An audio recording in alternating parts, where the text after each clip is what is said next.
यांची उत्सव मूर्ती जागृती आणि बाबा रोहन. बाबा पण पाहिजे ना, संसार दोघांचा आहे ना, दोघांनी मिळून पीठ दळलं तर संसार चांगला होईल. आई आणि बाबा बसणार आहे. आजीने सांगितलं होतं म्हणून तुम्हाला या सादरीकरणामध्ये आम्ही सामील करून घेतलं आहे.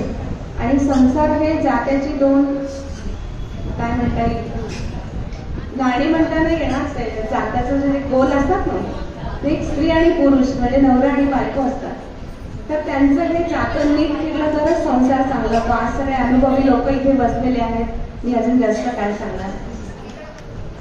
आणि संसार चालवताना आपण क्लॉकवाईज जातं फिरवलं तर ते सुखाचा संसार होतो. तेच जातं आपण उलटं फिरवलं तर सगळी लोक त्याच्यात भरडली जातात, आपला संसारही भरडला जातो. असं एक सुंदरसा संदेश देणारं हे जात्याचं सादरीकरण आज आपल्या पुढे आम्ही सादर करतो आहोत. सुंदर माझं जातक. जमतंय का सगळ्यांना? चला तर एका जोरदार टाळ्यांनी आपण यांच्या सादरीकरणाला कौतुक करू.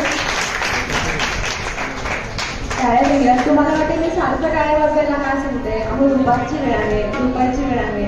आपण थोड्या वेळी चहा घेणार आहोत, पण सुंदर सर या सादरीकरणाने तुम्हाला नक्कीच तरतरी येणार आहेत. ऐकूया सुंदर माझं जातक. तेवढं सगळं करायचंय. संध्याकाळी त्याच चपात्या करायच्या का आपल्याला?